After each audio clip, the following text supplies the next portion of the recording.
Welcome to our first Dungeons & Dragons game. This is Session 0, Frost of the Prime Arcana.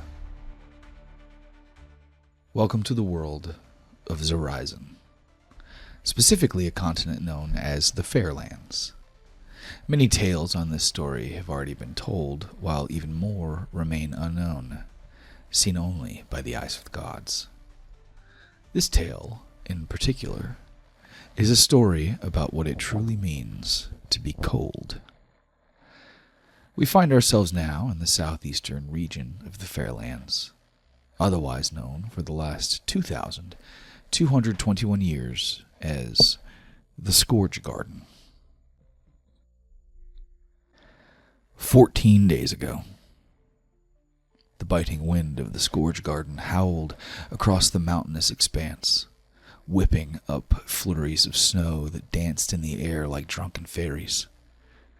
Amidst the endless white, a group of towering figures moved with a predatory grace, their breath steaming in the frigid air. Their blue-skinned bodies were adorned with furs, bone charms, and other baubles. Trailing roughly a quarter of a mile behind the three was a small figure, moving quickly for anyone of normal size. She has a hard time keeping up with the full speed of the Frost Giants. So, Danielle, please tell me about who this person is. How old is she? What is her calling in life? ETTIN is, for all intents and purposes, a pet that became more.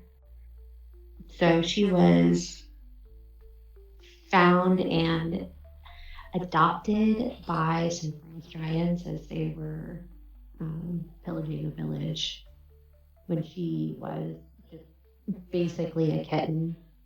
And since then, they've been raising her, and the Frost Giants are pretty much all she knows. And they recognized that, she wasn't just a cat, wasn't just a kitten, and that they could essentially, train her to do tricks.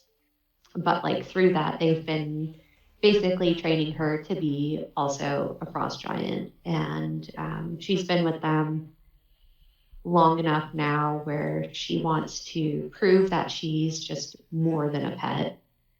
And she wants to get out there and make a name for herself and show that she can actually be a contributing member to the tribe.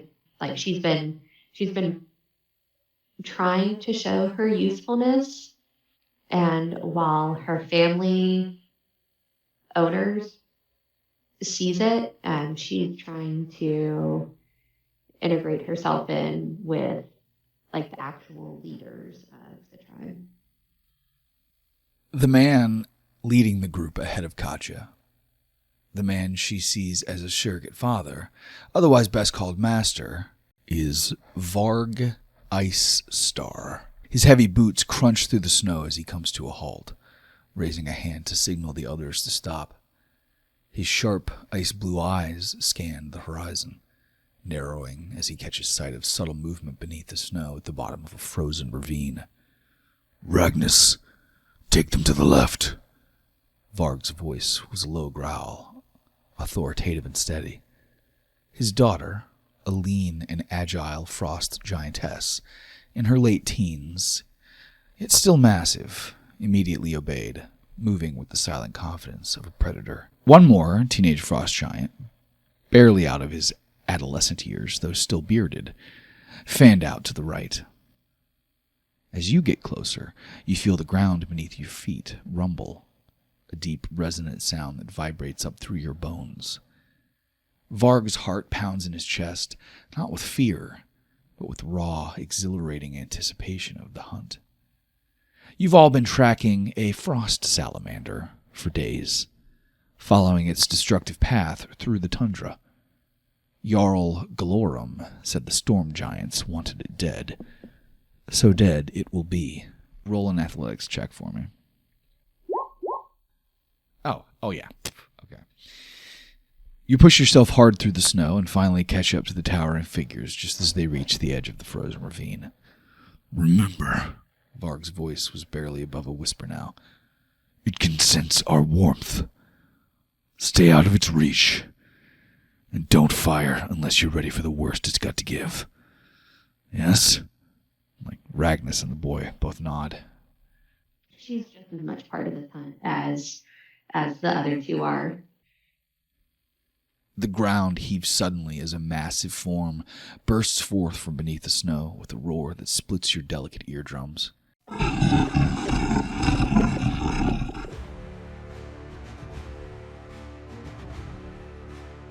The frost salamander is a monstrous creature, its serpentine body covered in glistening shimmer scales as hard as glacier ice.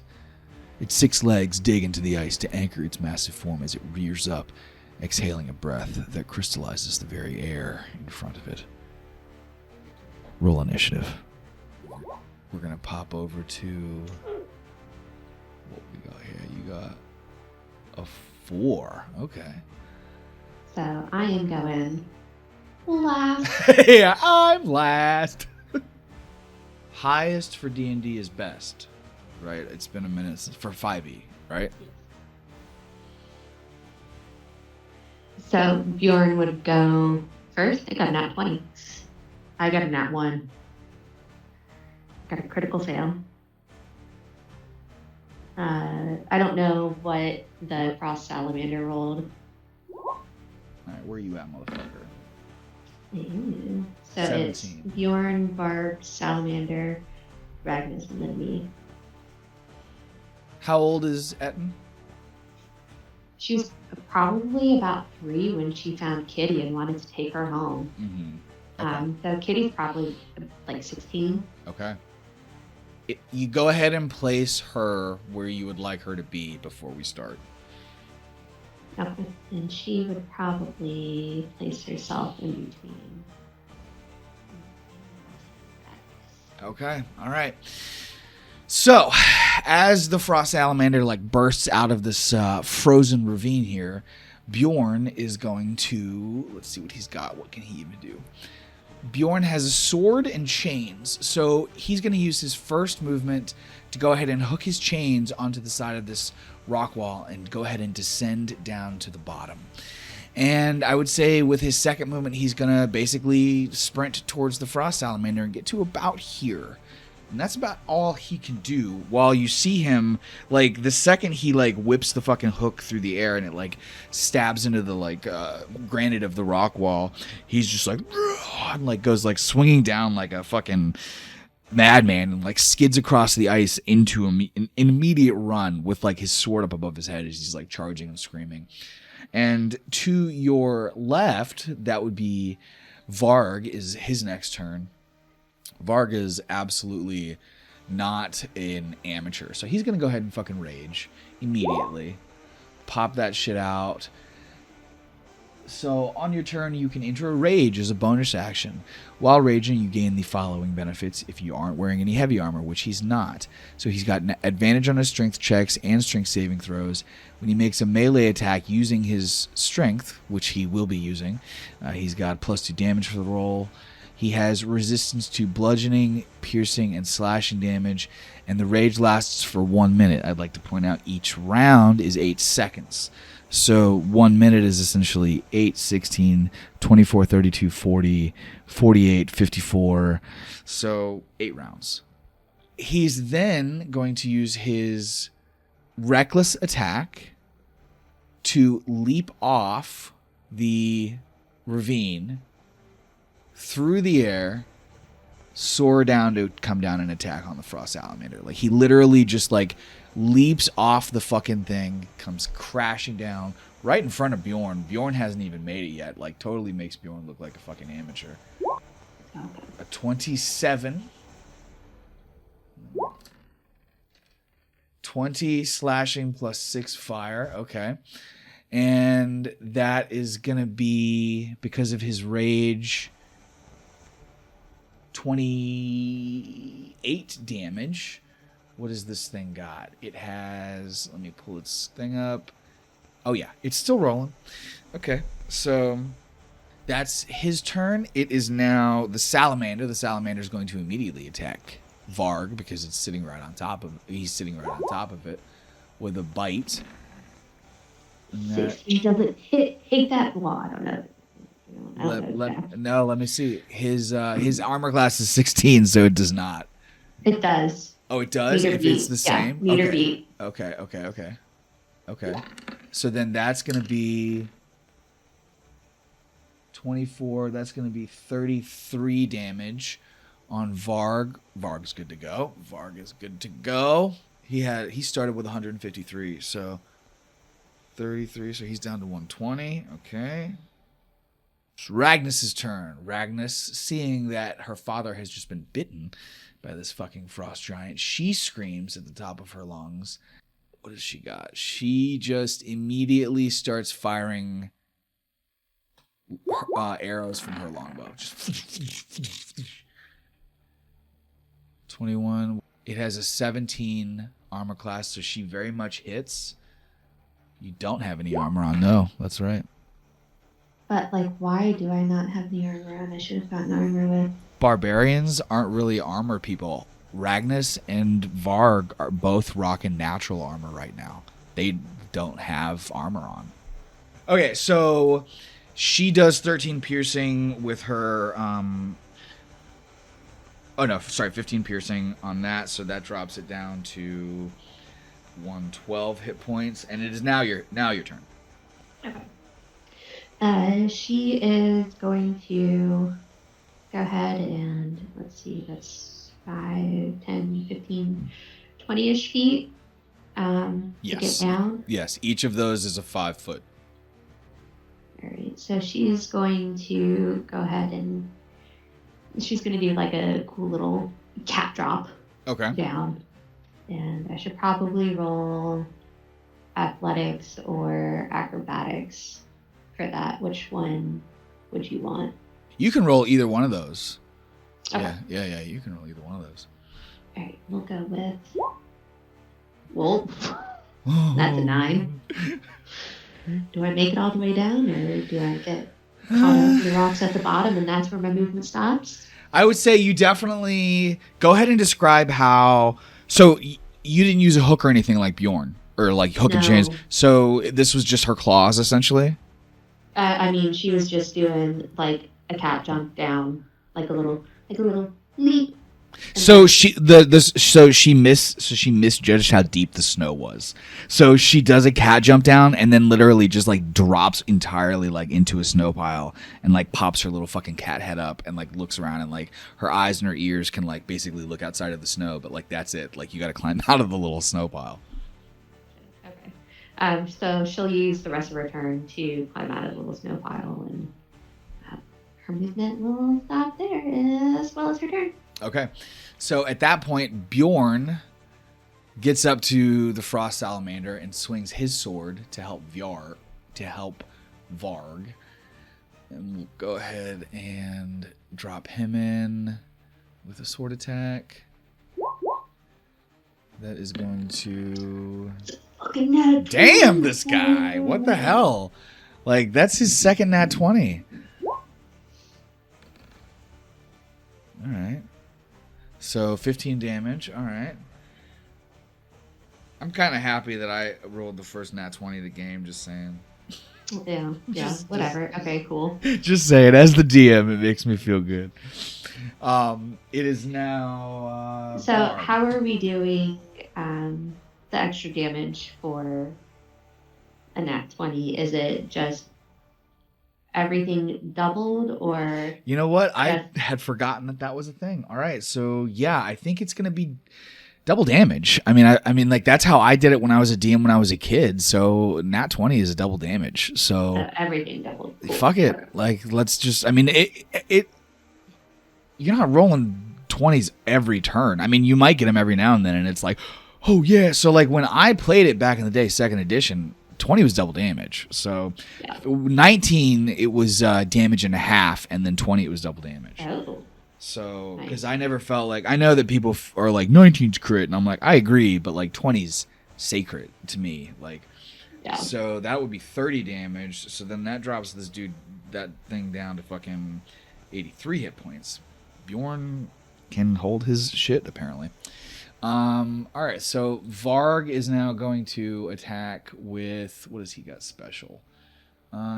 Path of the Berserker. When you rage, you can choose to go into a frenzy. If you do so for the rest of your rage, you can make a single melee weapon attack as a bonus action on each of your turns after this one. When your rage ends, you suffer 1 level of exhaustion. No, I don't want to do that. I am, however, going to give him an extra attack to allow him to attack twice. So, great sword and second attack, great sword. All right, so he misses the first hit because the armor class of this thing is 17, but he does hit the second time, and that is going to be 24 plus 19 plus 1 plus 3. Wait, rolling. That damage doesn't seem... No, it is right. He has a 46 plus 7 slashing plus 3 5 plus... He's a fucking frost giant swinging a greatsword. Oh my god. Yeah, dude. These are giants. His melee weapon attack is plus 10. His hit is 46 plus 7 slashing damage plus 1d6 fire damage. What's he rolling for his weapon? What do you mean? Is it like, so like when I roll for my battle axe, I'm rolling a 1d8. 46 plus 7, and then fire damage because his sword is covered in grease with fire on it. So it's regular slashing 46 plus 7, and that's because he has a 24 strength. And then the fire grease does 1d6 plus 3 fire damage as well. So that's going to be 24 plus 19. So that's 34, 43, 44, 47. He just did 47 damage with one swing. So yeah, maybe don't fuck with Varg, like, ever. Yeah. Maybe don't fuck with any of the Frost Giants. Jeez. Yeah. This thing is like... Dude, Bjorn and Varg have just fucking rocked this thing. All right, the Salamander. All right, so what's the Salamander going to do? The Salamander, I mean, it's getting fucked up. It's definitely whipping out a multi-attack. The Frost Salamander makes 5 attacks. 1 with its bite and 4 with its claws. Okay, so it's going to bite Bjorn. And it fucking... Oh, it hits. Okay, that's a hit. So how much damage is it going to do on Bjorn? So that's going to be 22, 30. So it does 30 damage to Bjorn. Where's Bjorn at? Is Bjorn alive? Bjorn is alive. Okay, but he's fucked up. All right, so drop him down. Yeah, so you watch as you pop your little head out from the snow pile as fucking Bjorn does this like massive slash with his sword. Vjarg comes in, does like an unbelievable cleave where he just like stabs it into the back and like drags it down this thing's like spine, and you see blood coming down, and it roars out in rage, and then like comes over and just like bites Bjorn on his shoulder like deep and takes a chunk out of his... takes a whole ass fucking chunk out of his shoulder. He's bleeding bad, and then it's going to claw attack 4 times on Vjarg.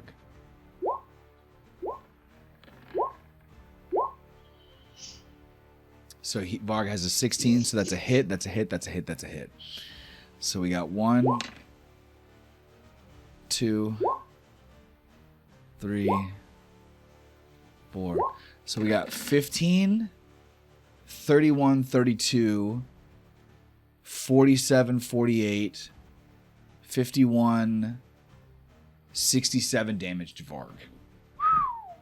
Oh my god. 67 damage to Varg. So you're watching as Varg is just getting like slashed by this thing's claws. He's still up. He's still got 53 hit points. Ragnar sees this, and she's like not happy at all, so she's gonna like fucking fully light in her longbow. She has 2 attacks. And the Colossus Slayer, what is that? Colossus Slayer allows me to roll an extra d8 if she's fighting a large creature, which she is. So those are both hits on its 17 AC. That's going to be 14, so it's 27. Let me roll a d8 real quick here. 28, 32. So how much hit points does this thing have left? All right. This thing has 4 hit points left, and it's your turn. Coming into clean. It's fucking got 4 hit points left. All right.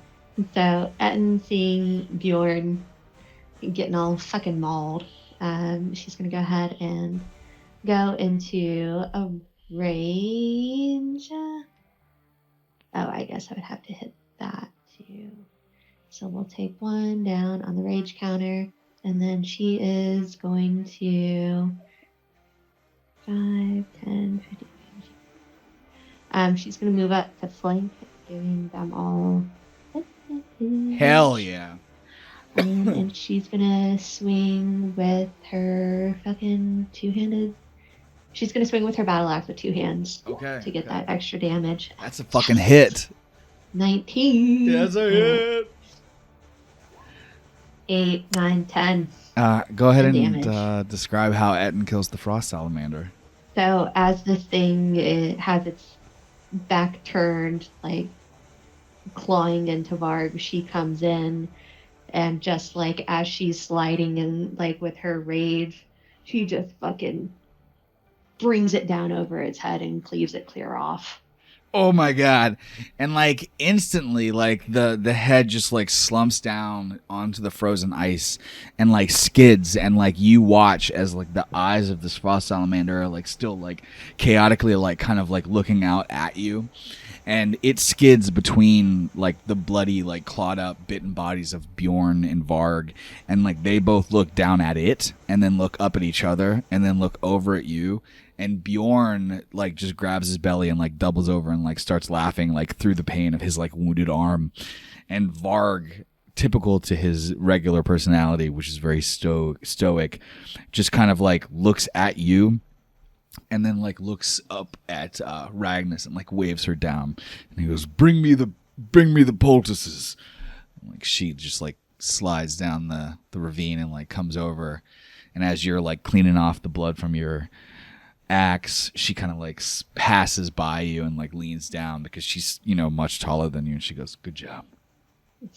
She gives a little and like you watch as Ragnas walks over and like looks at her dad, and she's like, you did a good job there, but I think you're getting a little too old for this. And he goes, don't tell me how to do my job. And she just chuckles, and like Bjorn is like, that thing bites way harder than I thought it was going to bite. And Ragnas is like, oh, don't be such a baby. I've seen bigger bites. And like starts cleaning up his wound. So first off, that's 5,000 experience points. Oh, jeez. Secondly, what is Etten thinking and or feeling in this moment as she like stares down at like her actual contribution? Yeah. She's just like thinking like, look what I did. I saved them all. Like, if it weren't for me, well, if it weren't for me, Varg would have finished it. That's the reality of it. But it's okay, because I showed them that I can do this. I can keep up with them. I'm just as good. I'm a fucking Frost Giant. And she's like over there like cleaning her axe off, like having this whole internal monologue and just kind of like growling at herself, still caught up in the rage, but it's like a gruff purr growling. And as Ragnas kind of like hears that, and she like wipes some of the blood off of like her father's chest, and she goes, see, father, I told you she could keep up. There's better uses for Etten than rat killer. Do you like say anything when she says that? Her little ears perk up, and she walks over, and she just puffs her chest out, throws her shoulders back, just wanting the approval. And Varg looks from his daughter down towards you and gives a bit of a curt nod. And he's like, oh, you're still alive, pet. I'll give you that. Like turns back to look at Ragnas and goes, but I told you, this is a one-time thing. Mother wants her keeping the basement clean. That's important. Killing vermin is important. You literally live in their house like a cat, killing vermin. Hey, I got a job. She walks over to Ragnas and gives a little rub on her hip and says, "Thanks."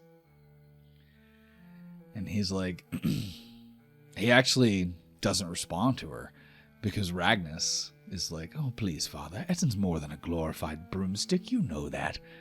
It's not fair to just keep her down there like that all the time. And Varg's gaze just kind of snaps at her and he goes, enough, Ragnas. And he looks back at you and he goes, you asked for a hunt. I gave you a hunt. You did good. You're welcome. This is not a debate. Ettin serves the purpose she was brought here for. You will remember that. When we return to the village, you will return to the basement. A little bit deflated. She goes, yes, Master. Thank you. And Varg looks at his daughter and he goes, you will both remember that. And Ragnus's smirk kind of falters, but she holds her ground and looks over at you, crosses her arms defiant. She goes, I'm just saying. And Varg goes, I said enough. You do well to remember your place, girl. You may be strong, but strength without discipline is a blade without a hilt. And he stands up and throws one of the bloody rags down to the fucking frozen river, and he goes, don't push me. And the silence that follows is heavy as you watch as Varg picks up his sword and grabs the head of the frost salamander and starts sort of walking across the frozen lake, dragging it behind him. Ragnas just kind of lowers her head and she goes, yes, Father. And you hear him and he goes, we'll need to move quickly. The scent of all this blood will attract more predators. We can't stay here. Ragnas kind of lingers behind as Bjorn gets up and looks at you and looks back at Ragnas and then follows after Varg. And now sort of the two of you are standing there next to the dead headless body of the frost salamander. And Ragnas turns to look at you and she goes, well, I tried, with a shrug. But her tone is casual and a little bit dismissive. You've known her now for, 15 years. And honestly, it's kind of the closest thing to an apology that you could really ever expect from even Ragnas. Her words, like the rest of the giants themselves, are usually pretty cold and straightforward. But you've gotten used to that. They've never pampered you. They'd always expected you to understand the unspoken rules of their world. A world in which it's been made very clear to you that you are meant to follow, not lead.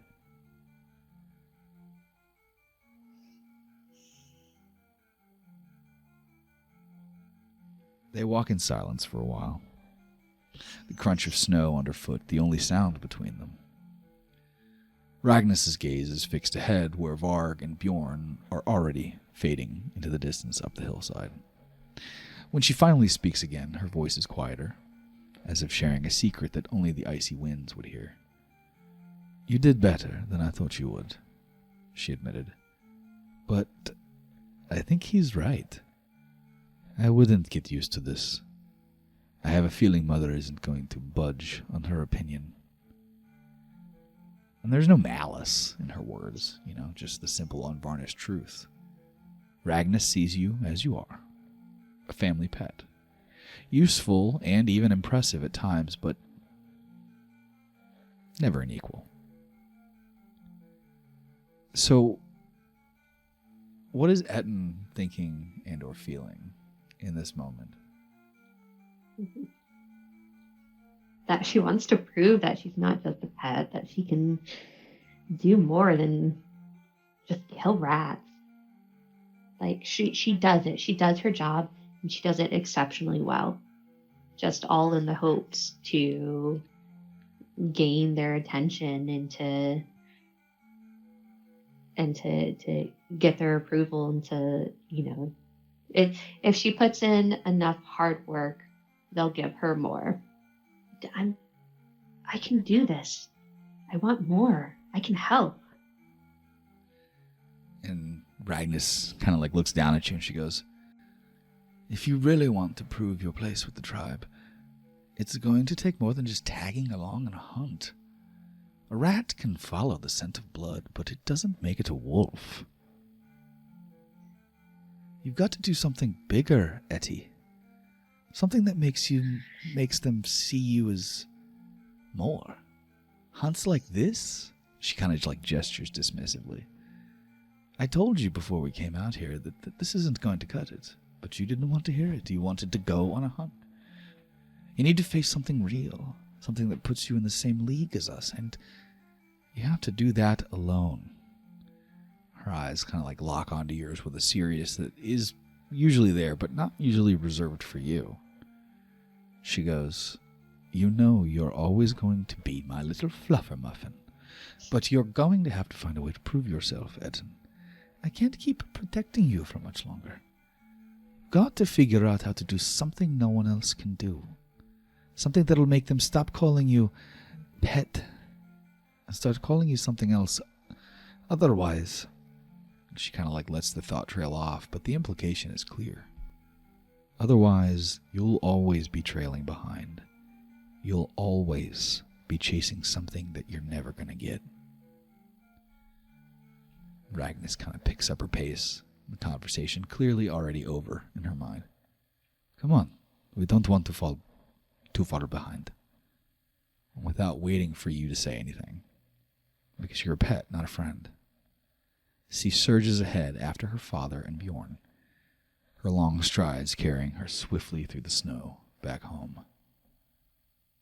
What are you thinking and or feeling in this moment? And what do you do as they kind of leave you behind? She does her cat thing and gets on all fours and does her best to keep up and just kind of like snow bunnying behind them. And she's chewing on all this and, she's like, well, what do I have to kill to prove to them that I'm just as effective? That I'm more than just a pet. And then also, how is Master even going to let me do this? There's no way he would let me do this. There's no way the lady of the house would let me do it either. I mean, you heard Master. She wants me back in the basement, keeping the rats at bay. How does that make you feel? I mean, she definitely wants it. She definitely feels the need to prove herself and to make her stake in the community. And she's going to figure it out. And speaking of the community,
All right, so that was 14 days ago.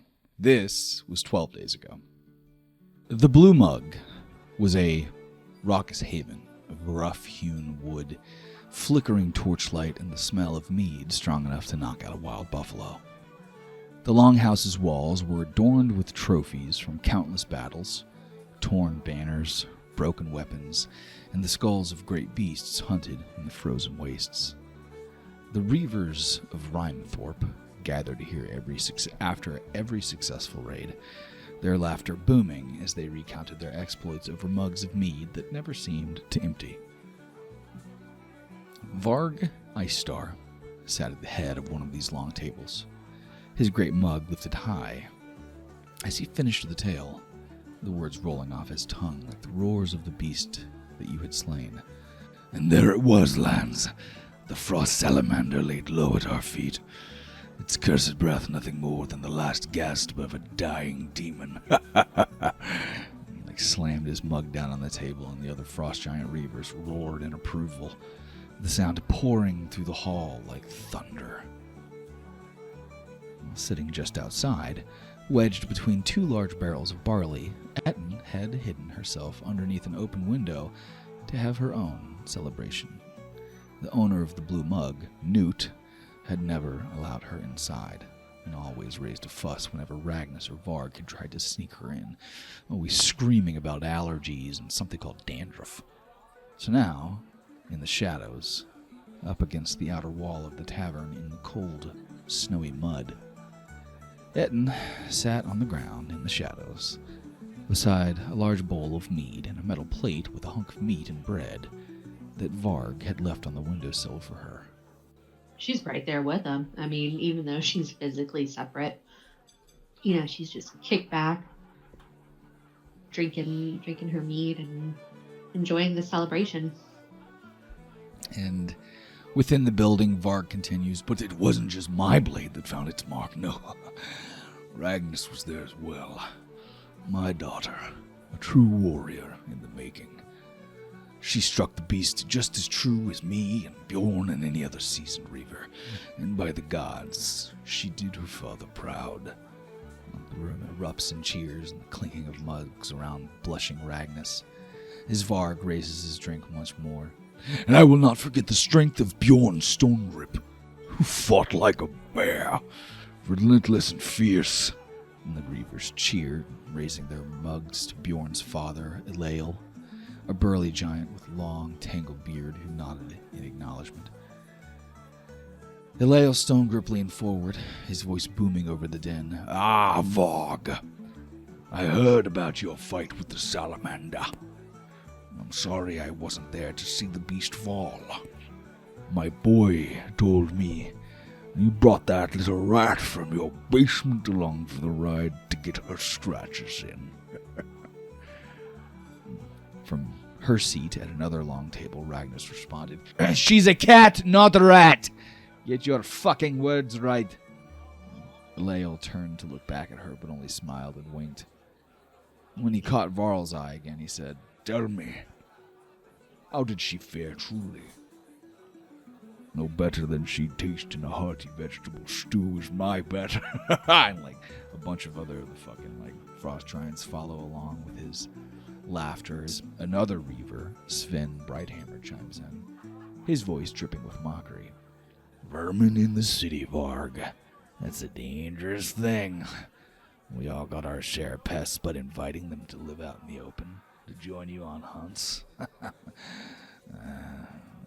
you're getting a little soft.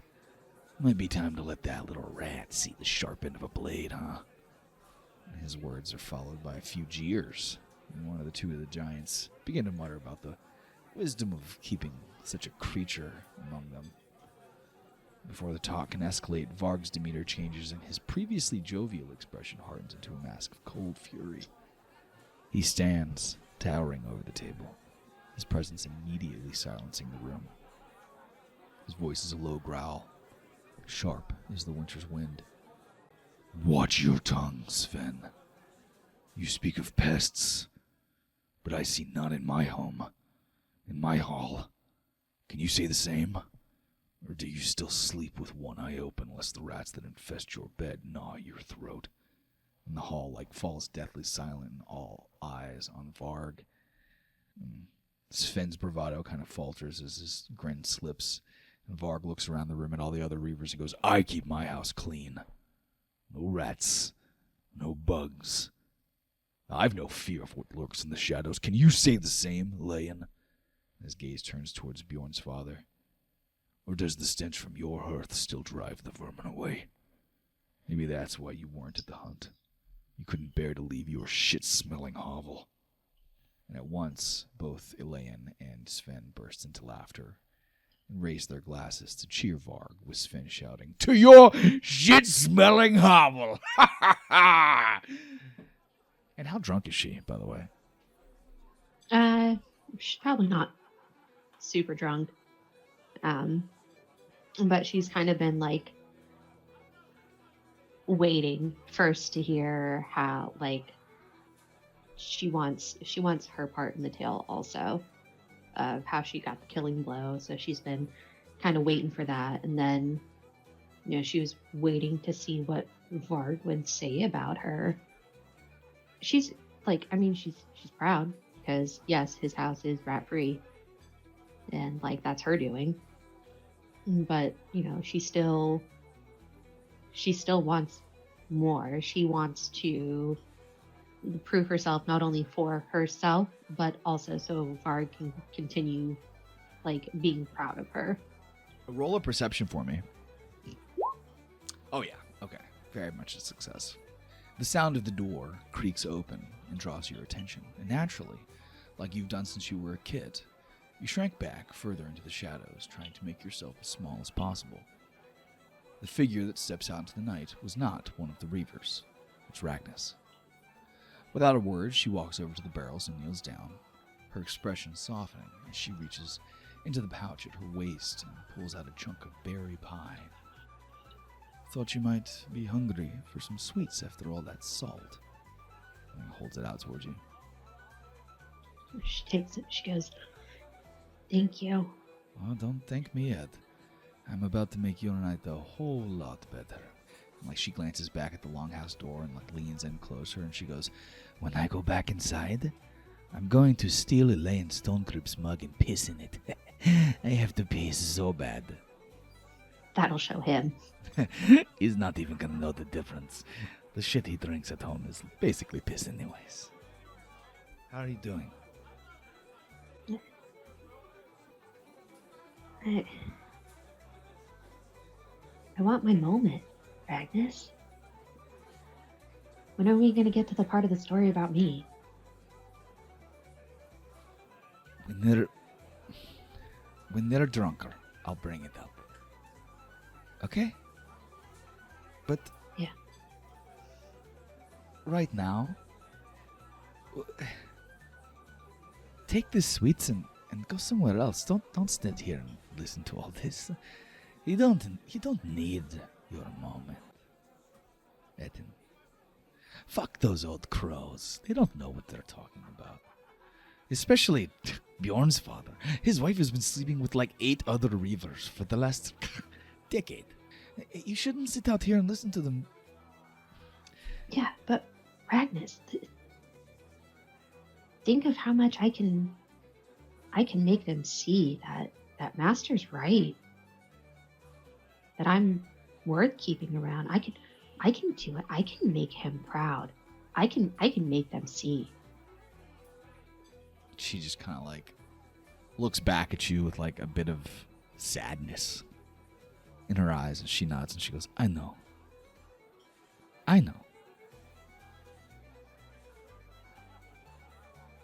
You know, Hrimnir asked about you this morning.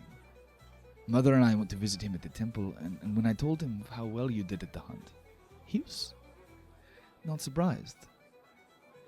But he said you haven't been by to see him for most of the year. Hrimnir is Varg's uncle, and like Ragnas, has been one of the very few giants who'd ever actually shown compassion to you throughout your life. He's one of the village shamans. Her little ears perk up at this, and is he still up? Should I go see him now? Well, Hrimnir is almost 200 years old. I think he sleeps maybe 1 or 2 hours a night. He's probably awake. And he does care about you, ETTIN, just like we do in our own way. He's a strange old man, but he's wise. If you want to talk about your moment, that might be the place to go. She gives another and rubs up against her hip, and she goes, I'll share my pie with him. And she smiles. She goes, I think he would like that. And it's funny because, like, to a giant, it's like literally like a thimble's worth of pie. But to ETTIN, it's like an actual, like, full plate of like 3 or 4 pieces. I got you the smell. Yeah. And she goes, eat your pie and don't let those idiots get to you. I know you're strong. Yes, you are. You're very strong. And, like, she scratches your head. Fucking leaned into it. And Ragnar kind of, like, chuckles with, like, a drunken hiccup, and she, like, points to the sky, and she goes, and now we let the floodgates open! And, like, runs inside to go, like, fucking pee in his cup. She takes, like, one more peer in through the window, like, flattens her ears to make herself so it's only her little eyes peeking up, just to watch for another moment. Runs off. She sees as Ragnus, like, walks up to Elaine and, like, puts her empty cup exactly where his is and, like, scoops it and immediately, like, walks off towards the bathroom as she looks over towards the window, like, where she knows ETTIN would be, and, like, gives her, like, a little wink and, like, disappears into, like, the back room. As she's bounding out, she's like, that'll fucking show him. Sitting there talking trash about my master. I enjoy the pie on the way over, but I do save a piece for, what was his name again? Hrimnir. It's just so it's easier to understand. It's Hrimnir. Hrimnir. The Temple of the Ice Lord is a place of ancient dread. A sacred hollow in the heart of Rimethorp Mountain where the bones of the world meet the sky. The walls, rough-hewn and jagged, glitter with frost and the eerie glow of firelight along the crystalline walls. The air is thick with a cold so deep that whenever you step inside this place, it feels like the very marrow in your bones is freezing. As you walk carefully through the cavern, nibbling on your tart pie, your small form is dwarfed by the towering pillars of ice and stone. The ground beneath your feet is slick with a thin layer of frost, and each step sends faint echoes reverberating through the temple. At the heart of the temple, in a chamber lit by the dim light, stands Hrimnir the Visionless. The old shaman, clad in furs and heavy with the weight of countless winters, is as much of this place as the stone and ice is. His eyes are milky and clouded and stare unseeing off into the void, blind. Yet he seems to perceive more than any sighted being could. In his presence, the shadows seem to stretch longer, and the cold bites a bit deeper. You finally come to visit me, little one. It has been a long time. He does not turn to face you. She, as confident as she was with Agnes, kind of got that back, and she goes, "Oh, I'm sorry, sir. I've been doing my duty to my family." I've heard of this duty. Ragnus told me of your victory 2 days ago out in the wilds. Yeah, it was kind of great.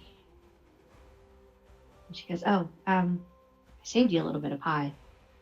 And she holds it out towards him. He doesn't turn. He says, "Put it on the floor." She does so and kind of like slips it near me. I had the killing blow.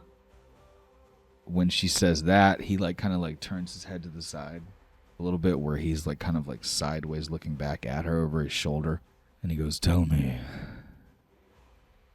You should have seen it.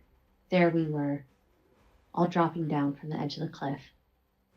And I'd just taken a huge bite out of Bjorn. I was sitting there ripping and tearing into Varg. And here I come, swooping in, cut off its head in one clean motion. She's like getting all hyped and excited, like just thinking about it again. Was it more satisfying than killing rats? Ugh. It's probably the most satisfying thing I've done in my life. The thrill of it. I want to do this. I want to do more of this. I want to be part of the village, and I want to go out on the hunts. So you're happy? Out there I was. Well, not saying I'm not happy at home. Of course, I appreciate everything Master does for me, and the lady of the house, and of course Ragnus and you, but I want more. I want to help the whole village, not just Master. And they also need to see that he's not putting his faith in something that's worthless, useless. The huge old giant turns to face you, and it sounds like his creaking bones are like shifting plates of ice in the ocean as he bends down to look you in the eye with giant, hollow, empty sockets.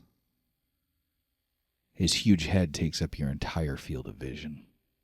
When you were a little furball, no longer than my thumbnail, you used to sneak in here and listen to me drone on and on about the world before. For long hours, teaching Ragnus about our history, what came before the glacial accord, the gigantothermy, and the world of humans. Like silence just kind of like fills the space as like some of these memories start returning. Ragnus would get bored and leave before I finished, but you stayed to the end every time. Do you remember that? Of course. It was not war, or plague, or famine that brought about their disappearance. It was ambition. Do you know why I share those stories with you? No. They are warnings. Lessons. Perhaps you will heed them, where others have not. I understand that you seek for greatness. And he like stands back up and turns around. I understand that you seek to be seen. But you need to understand where you are and what life has given you. Never forget this. So, do you mean my ambitions are going to be my downfall? And he turns and he goes, ambitions can lead to downfall when you don't pay attention to the signs that the universe is giving you. At that point, you think like being dismissed. Would you like to hear a story? She kind of like turns back towards him and says, yes, please. In the nature of your current struggle, I will tell you a story of ambition. A story of how I believe the human society fell.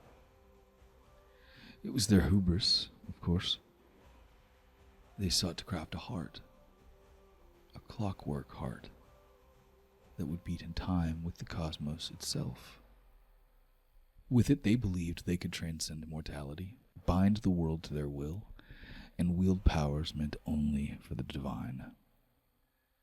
But the heart was not a gift, it was a curse. The gods see all, little one, always.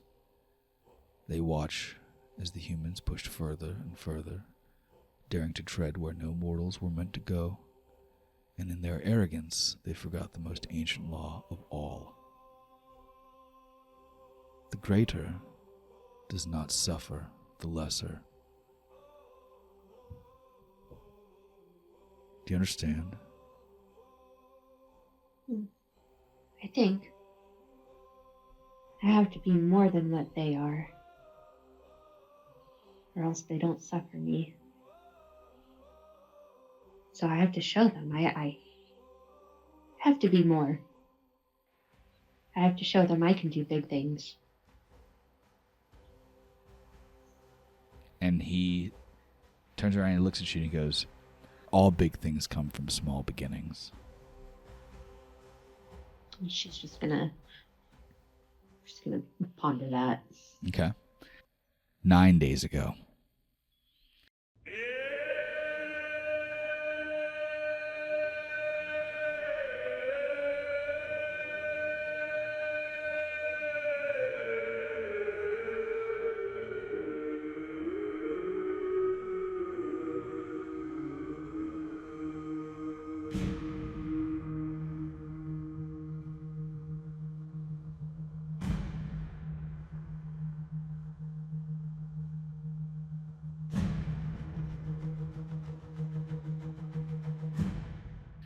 The winds howled through the narrow streets of Rimethorp as ETTIN trailed behind Varg on his way toward the massive fortress at the heart of the village.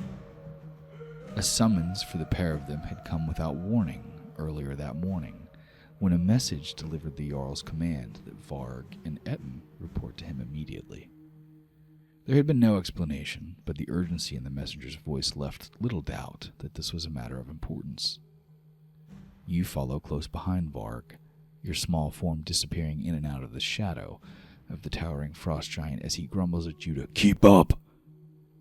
The Jarl's fortress is a monumental structure of ice and stone which looms over Rimethorp like a gargoyle. The fortress isn't just a big symbol of power, but it's also sort of the heart of the village, a central hub of the leadership and protection for all of the frost giants who live within its shadow.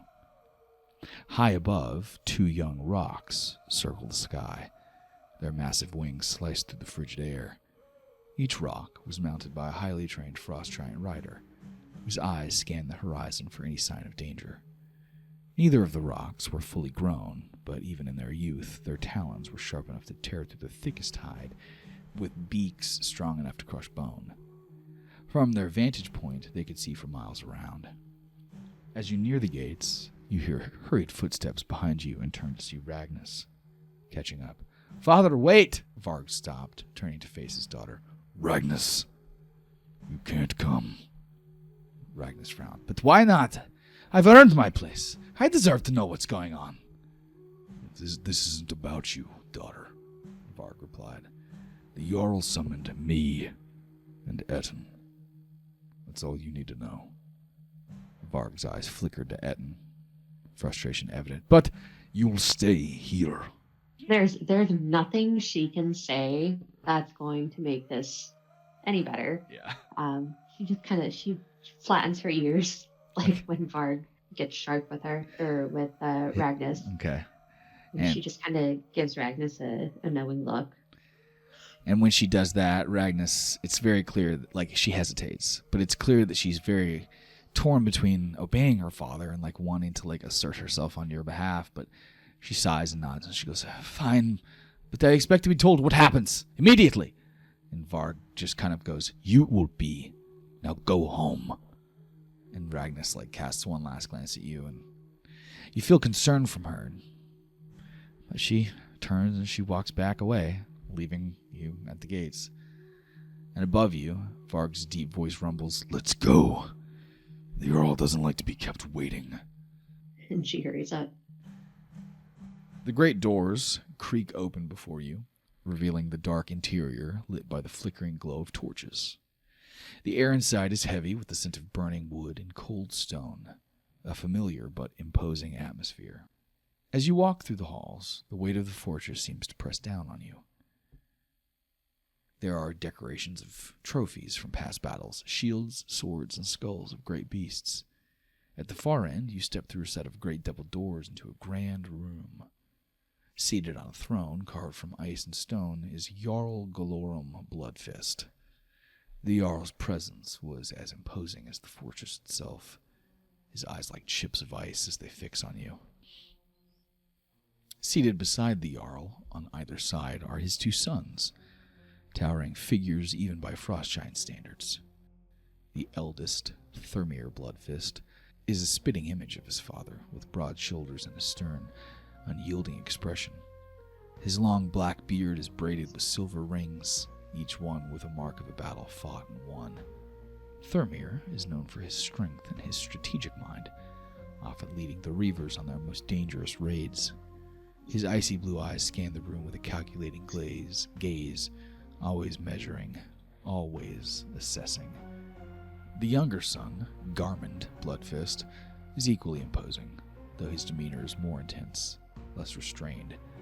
Where Thermir was cold and methodical, Garmund was fiery and unpredictable, with a fierce temper. His dark hair hangs loose around his shoulder, and his piercing gaze seems to challenge anyone who dares to meet it. Garmund is a warrior through and through, with a reputation for ferocity in battle, and an unwavering loyalty to his family. Ice Star. The Jarl's voice was deep, resonant, and filled the chamber. You have served this tribe with honor and strength. Today I call upon you not as a Reaver, but as the head of your home. Varg stepped forward, bowing his head slightly. My Jarl, I am at your service. What is it you wish to discuss? The Jarl's gaze shifts to you. You feel the weight of his scrutiny. It concerns the one you have brought into your household. Years ago, when your daughter brought this thing home from her first reeve, you allowed her to hide it from me, from the rest of us. That endeavor was a failure, wasn't it? Varg nods. Yes, Jarl. Standing nearby was Elayan Stonegrip, that asshole from the fucking bar, with a smug grin plastered across his face. His son Bjorn stood beside him, and both of them exuded an air of superiority. When you look at him, Elaya's smile widens. A snide, knowing look forms in his eyes. Eleo speaks, and his voice drips with false sincerity. My son was just telling the Jarl about your impressive performance in slaying the salamander. Quite the feat, I must say. You feel a knot tighten in your stomach as Eleo glanced up at the Jarl with a respectful nod before turning his attention back to Varg. The Jarl wishes to discuss a special honor with you, one that has come directly from Mammoth Spire. And you would know that Mammoth Spire is where the Cloud Giants live, which is like the top of the giant world. Varg's expression remained unreadable, but you could sense the tension in his posture. ETTIN is under my protection. What concerns you? And the Jarl leaned forward on his throne, narrowing his eyes as he stares down at you. When I first laid my eyes on you, you were brought before me to decide your fate. When I was told what you were, and how long you had survived within my camps unnoticed, I wanted to vomit, or eat you. I can't remember which. Such an ugly little runt you were. Just like your namesake. a thing that doesn't belong amongst us, with your fur and your fangs. I gave you a name. I gave you a chance because Varg is one of our tribe's most valued reavers. At that, the Jarl switches his focus from you back to Varg.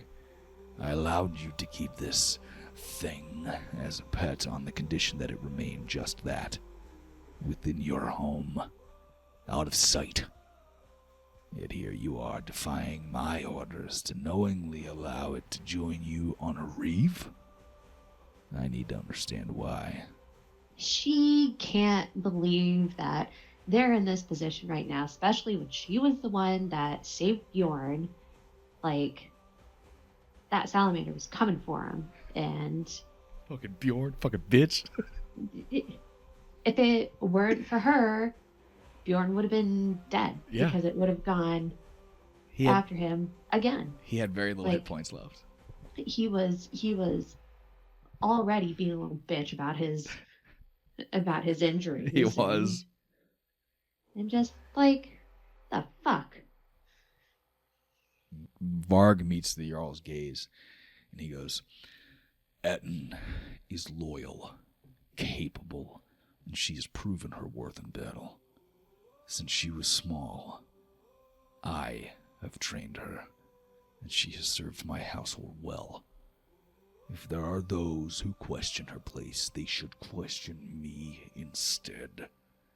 You can tell that though Varg keeps his eyes locked on the Jarl, it's clear he's talking directly to Elaine and Bjorn. The Jarl studies Varg for a moment. Finally, he nods and goes, Very well, Varg. Your loyalty to your household is commendable, and I trust your judgment. However, if your insistence that this runt should hold an honorable place among us, should be held worthy of a reaving, she must be held accountable to the rest of our trials. Respect amongst our people is earned. You know this. Varg nods and goes, I do, my Jarl. The Jarl's gaze lingers back to you. Varg, take your leave. You are dismissed. The runt stays here. Varg hesitates. Jarl, I will allow ETTIN to prove her worth as you demand, however it be, but let it be known that when she returns successful, she will be seen by all to have earned a place at my family's table. The Jarl's amusement is palpable, but there's a sharp edge to it. A mocking, dismissive tone that cuts deep. A place at your table. The only way an ugly runt like her could ever have earned a place of honor with this tribe is if she single-handedly killed something the size of a dragon. And turning to face you, Varg says, Then I guess you've got a dragon to find. Then he turns and walks out of the hall. The laughter that follows from the Jarl's sons is cold and cruel, echoing the sentiment of their father. Thermir's icy blue eyes glint with amusement, while Garmin's piercing gaze holds a flicker of disdain. They look down at you, as though you're nothing more than a little curiosity, a creature out of place. When you hear Bjorn chuckling beside his father, the Jarl says, You as well, Stonegrip. You and your idiot son. Bjorn stopped laughing as Elaine nods and grabs him by the elbow to yank him forward after Varg, giving you one last look as they disappear behind a pillar. The great doors of the hall close with a resounding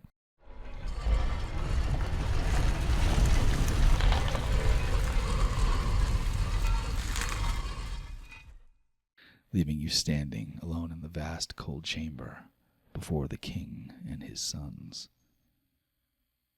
Finally, the Jarl speaks. Do you understand the position you are in? Do you understand the weight of the decisions made about you? She's really excited right now. Yes, my Jarl. You have been given a chance. A rare chance. One that many in this village would never have extended to you. Yet here you stand, brought before me once again, your worth called into question. Only now, smart enough to answer for yourself. Tell me, do you truly believe you deserve the honor of standing amongst us, of carrying the weight of our trials? I'll do better than tell you. I'll show you. Garmin shifts in his chair beside his father, with fierce, challenging eyes. I like this little one. I see why Varg keeps her around. The Jarl's expression is hardened. You will have your chance, ETTIN. But know this. Failure will not be tolerated. If you wish to be counted among us, you will prove your worth. If you fail, you will also face the consequences. You have 1 year.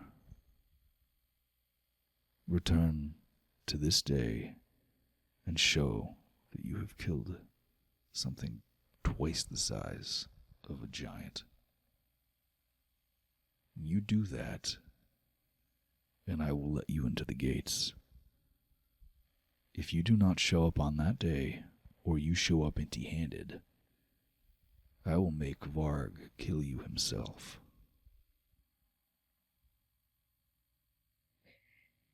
Understood, Jarl. Another small creature of supposed great importance from the Dwarven Empire is traveling from Mammoth Spire through our lands back to Kivar Kaldara, the home of the dwarves. They carry important cargo from the Cloud Giants, and while they have a caravan and their own security detail, they are not accustomed to the harsh wilderness of these lands. They require a guide, someone who can protect themselves in case of bandits. You have been chosen for this task. I won't let you down. Beside his father, Thrym added, You leave at first light. And she gives a nod to him. And just like that, the audience is over. The Jarl turns his attention back to his sons, and the conversation moves on to other matters as if you're not even in the room. The little girl, she turns to leave. She's not going to sit there and eavesdrop. And also she's like too giddy in her mind. She just sit there and eavesdrop, and she wants to go tell Ragnas. So she's ready to get out of there. So as she walks back through the fortress, her mind is a whirlwind of thoughts and emotions on her way to Ragnas. This is her moment. This is her time to show everyone what she's capable of. To begin, in Chapter 1 of Prime Arcana. Like, as angry as she was at Bjorn, and as much as she was calling him a little bitch, like, she's happy that he said something, and like how fortuitous that exactly that she's been wanting something more, and now it's conveniently fallen in her lap. She's pumped.